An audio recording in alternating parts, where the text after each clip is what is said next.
Hello, Amanda Dounis here from the Positive Thinking Clinic.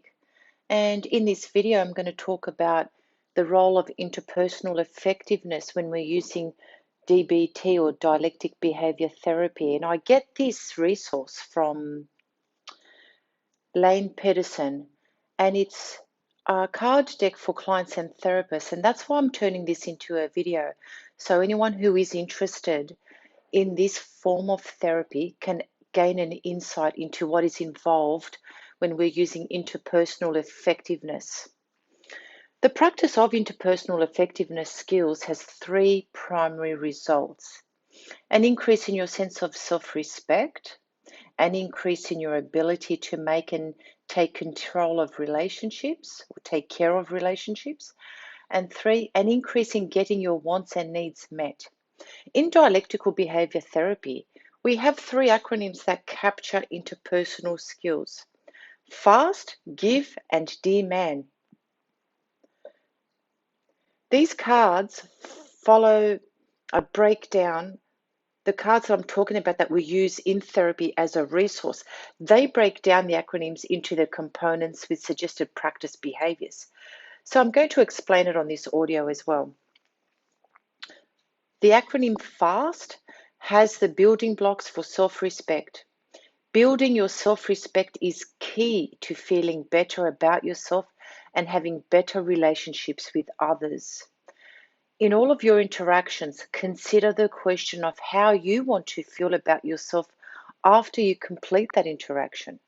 And also remember that remember that you do have a right to respect. If you struggle with this belief, then repeat the mantra: I have the right to feel good about myself. And it's good to do this whenever you feel that your sense of self-respect wavers. So let's break down FAST. F for be fair to yourself and to other people. Consider moments in time when you hold yourself or others to unreasonable standards. Lighten up or increase those standards so that it's equitable. Treat others the way that you want to be treated and expect others to treat you with respect as well. Have a think about your most important relationships. Are you and are others practicing fairness? Now, A stands for no apologies. And this means you do not make unnecessary apologies. Like dripping water, this type of apology erodes your bedrock of self-respect. You need not apologize for having an opinion, for needing assistance, or for situations for which you're not responsible. Notice the circumstances in which you apologize and begin to resist overly apologetic behaviors. And then S, stick to values. This means that your behaviors need to reflect your value system.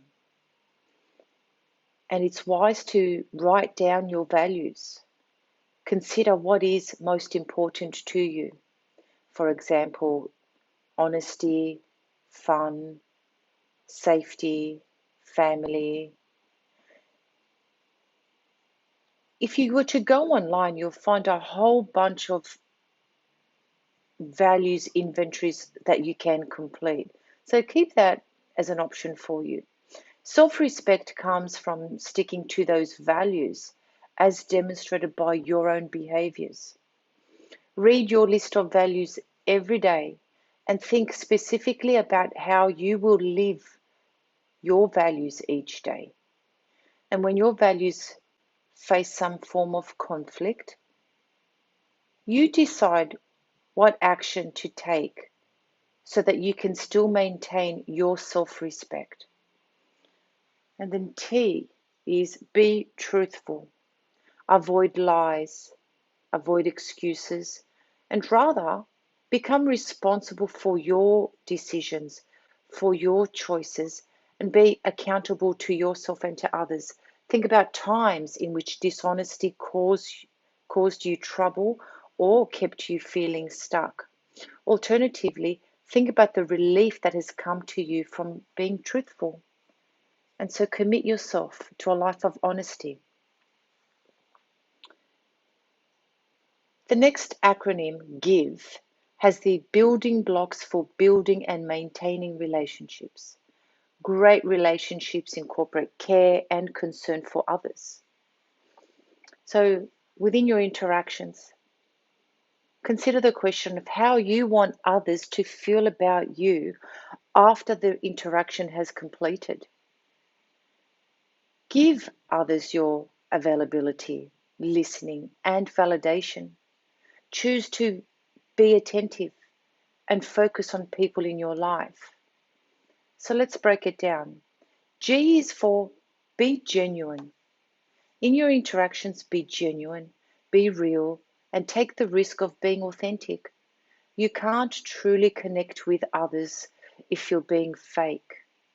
Being genuine means being honest, being sincere about who you are, detaching yourself from a need to be liked. Simply being yourself is always going to be enough, and that tends to be the best foundation for relationships. I stands for show interest in other people, be available, be attentive, and really listen to what others have to share. Give others space to open up, being willing to accept what they offer. Make sure your body language also communicates interest. With appropriate eye contact, openness, and a willingness to put away gadgets, phones, and other devices. Show interest in whatever way you can. Practice it each day and observe the effects. V for validate. Validation communicates a non-judgmental understanding of another person's experience. Consider the following questions and suggestions when you practice validation with another person. What is this person feeling and thinking or experiencing? Search for both verbal and non-verbal cues. Be observant. Even ask if you feel that you need more information so that you gain a better understanding. What is behind the experience for this person? Look at the context of his or her situation. Consider looking through their eyes, or as we say, stand in their shoes. Communicate your understanding, showing compassion and concern for the other person. And E, for using an easy manner. An easy manner with others. Be decent, show consideration, be polite. Avoid being heavy-handed or overbearing. There is no need to be so intense in most situations. Avoid arguments. Let others be right on minor, inconsequential matters that don't need to be debated. This takes a skill, but pay attention and be aware. Now let's move to the D man. That's a big acronym. It's for goal effectiveness. The acronym D man has the building blocks for practicing assertiveness. We need to meet enough of others' wants and needs, but meeting enough of our wants and needs is equally important for healthy relationships. Your interactions. Consider the question of what you want or need from the interaction. Remember that assertiveness requires you to speak up and not just assume that others will automatically know or provide your wants and needs. Here are some tips that will help you be more effective in your efforts to be assertive. Be direct with your words. You can say no very clearly. Assume others don't know what you want or need. Consider the intensity level of your request. Think about your goals for assertiveness. What is it that you want or need? Consider the timing of your request. Remember, assertiveness raises the probability of getting your wants or needs met, but it's never going to be a guarantee. So let's break up dear man. D for describe details. Describe them relating to your request. This sets up the situation with relevant information that provides context to the conversation. Pick yourself a current situation that requires assertiveness and think about what you hope to accomplish by speaking up. Then you can get a pen and paper and begin to script up your dear man request by writing down the details on a sheet of paper. E for express your opinions and emotions. Expressing opinions and emotions that add more context to or strengthen your request. What do you think or feel relating to the situation? Carefully consider if your thoughts or your feelings enhance or detract from your dear man. Sometimes less is actually more. Add this information to your dear man script if it serves your goals. A stands for ask or say no, but do it assertively. So assert by asking or by saying no. Write down your direct and clear assertion on your script. Rehearse it. Concentrate on being confident, having a confident tone, and trial it with the volume of your voice. Notice how your ability to be assertive improves each time you practice. And R, reward others for meeting your request. This is really important. Reward the person that you are making the request of by letting him or her know what positive consequences will occur if your request is being met. Less often, you might need to let the other person know what negative consequences may happen if your request isn't met. But finish your script by writing down the reward for the person to whom you are making the request. And then read your complete Dear Man script out loud, practicing and refining it until you feel confident with the words. And then role play your request with somebody else.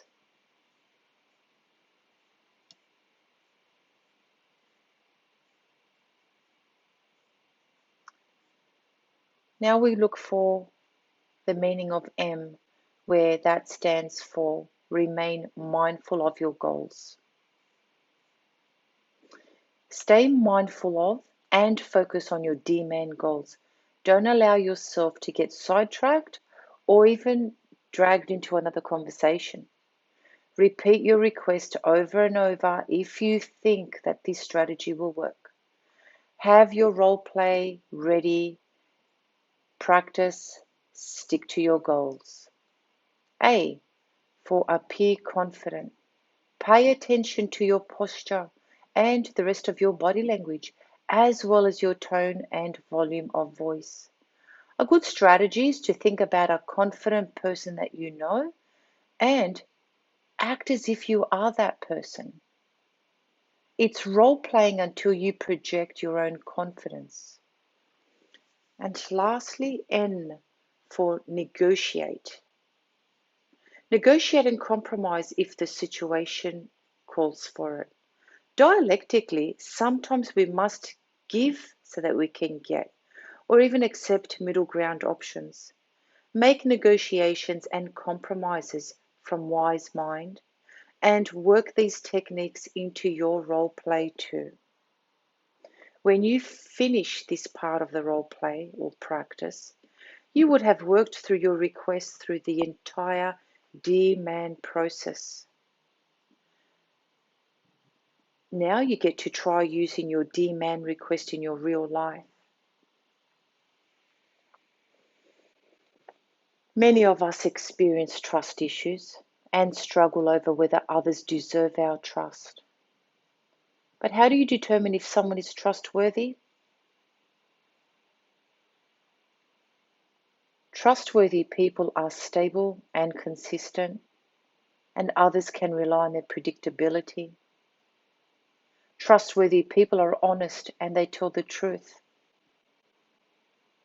Trustworthy people can look outside themselves and work to understand others. Trustworthy people show others respect, treating others fairly and with dignity. Trust should not be automatic. People who demonstrate the above mentioned trust principles, over time, they earn your trust. Let's spend a moment on conflict resolution tips. Resolving conflict does take careful use of interpersonal skills in combination with the following. Step back and see whether you are in wise mind. If not, consider delaying attempts to settle any conflict. It's only best done when you are logical and less emotional. Practice a balance of the FAST, GIVE, and DMAN acronyms. Stay grounded in your values and listen and validate the other person. Then you can assert yourself as needed in a clear and matter-of-fact manner. Choose your conflicts wisely. Ask yourself, is this worth it? And don't engage in meaningless conflicts. Learn to disengage from unproductive conflicts. You can revisit a conflict later when everyone else is in wise mind. Now let's look at your rights. For interpersonal effectiveness, you have the right to be treated with respect. You have the right to ask for what you want or need. You have the right to feelings and opinions. You also have the right to say no. You have the right to have and maintain boundaries. You also have the right to add to these. Always know your best version of yourself comes from practicing appropriate, non-judgmental, respectful, considerate interpersonal effectiveness. And what I've just spoken about now has come directly from a resource that I use in my clinic at the Positive Thinking Clinic on Dialectical Behaviour Therapy for clients and therapists from Lane Pederson. And I'm so very grateful that I have this opportunity to exercise this expertise and turn it into an audio. I hope the purpose of this audio is to serve you to consider if DBT, Dialectic Behaviour Therapy, is right for you. You've been listening to Amanda Dounis from the Positive Thinking Clinic. Thank you.